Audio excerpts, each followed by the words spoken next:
Terra. Sabe, na Bíblia, essa palavra quer dizer muito, mas muito mais do que um simples pedaço de chão. Ela fala sobre o nosso desejo mais profundo por um lar, por um lugar de pertencimento. Essa é, na verdade, a história de uma esperança que move a gente, mesmo quando nos sentimos meio perdidos. E é essa história que nós vamos desvendar juntos. E para começar, essa frase de Zacarias é simplesmente perfeita. Prisioneiros da esperança. Parece um contrassenso, não é mesmo? Mas ela captura a essência de toda a jornada bíblica. Nós somos herdeiros de promessas incríveis, mas ao mesmo tempo vivemos como se fôssemos prisioneiros de uma esperança que ainda não se realizou por completo. É exatamente essa tensão que a gente vai explorar.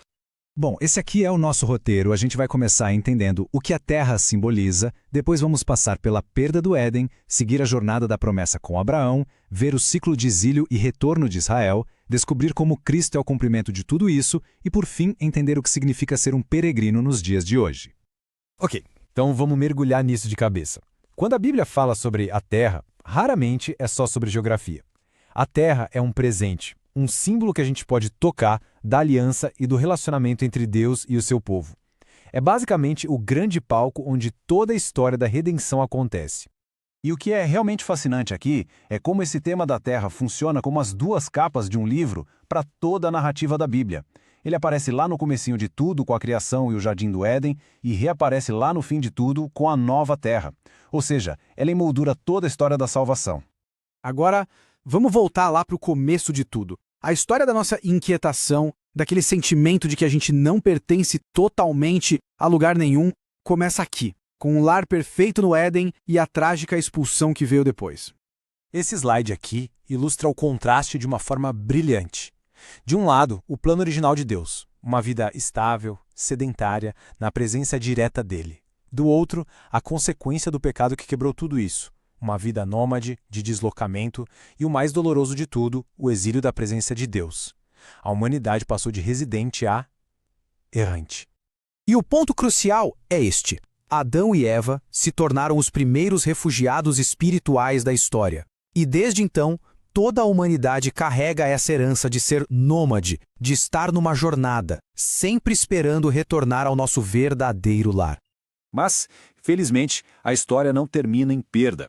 Vamos avançar agora para o primeiro vislumbre de esperança, um movimento de Deus que coloca toda a história da redenção em marcha, começando com um homem chamado Abraão.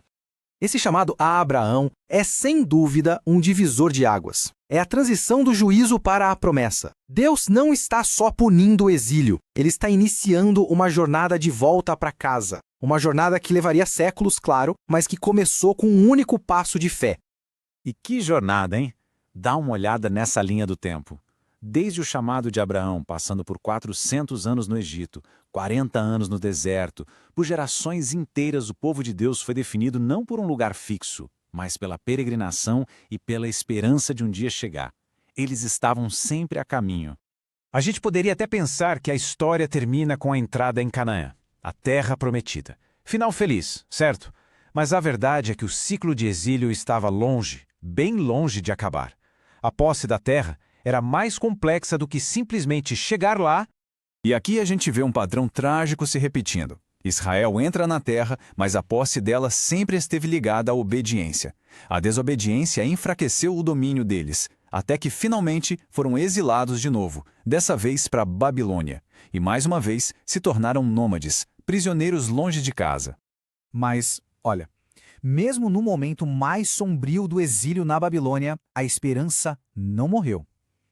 A promessa de um retorno depois de 70 anos manteve a chama acesa.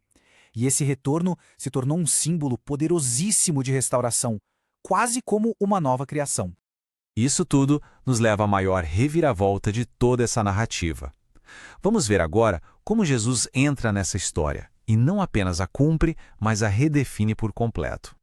Basicamente, Jesus é o novo Adão. Ele vence onde o primeiro Adão falhou. E com isso, ele inaugura um tipo totalmente novo de reino. Um reino que não é definido por fronteiras geográficas, mas sim pela presença de Deus. Ele pega a promessa da terra que foi feita a uma nação e a torna universal, para todas as pessoas, de todas as nações. É crucial entender isso aqui. A vinda do reino de Deus não apaga a promessa da terra. Muito pelo contrário, ela a expande para o seu cumprimento final e universal. Aquela promessa a Abraão de que ele seria pai de muitas nações encontra o seu verdadeiro significado em Cristo. Então, como é que essa grande história bíblica se conecta com a nossa experiência hoje? Bom, a resposta é que, de certa forma, a nossa jornada espelha a deles. Nós somos peregrinos, ainda a caminho de casa. A gente vive naquela tensão do já e do ainda não. Por um lado, nós já pertencemos ao reino de Cristo. Já estamos assentados com Ele nos lugares celestiais. Mas, por outro, ainda vivemos como estrangeiros e peregrinos neste mundo, esperando o nosso lar definitivo, a Nova Jerusalém, que no fundo é o retorno ao Éden. E enquanto a gente pensa nesse nosso exílio espiritual, este número nos ancora na realidade. Hoje existem aproximadamente 44 milhões de refugiados no mundo. Pessoas forçadas a fugir de suas casas, vivendo a dor do deslocamento de uma forma muito literal e dolorosa. E a Bíblia é muito clara sobre isso. A própria experiência de Israel como estrangeiro, como escravo no Egito, deveria moldar a forma como eles tratavam os estrangeiros que viviam entre eles. A memória do próprio sofrimento deveria gerar compaixão. E assim a gente termina com uma pergunta para reflexão. Se entendemos que somos todos, num sentido espiritual, peregrinos e refugiados a caminho de casa, como é que isso deveria transformar a nossa atitude e as nossas ações em relação àqueles que vivem essa realidade de forma tão concreta hoje? A teologia da terra não é só uma ideia abstrata, é um chamado à empatia e à ação.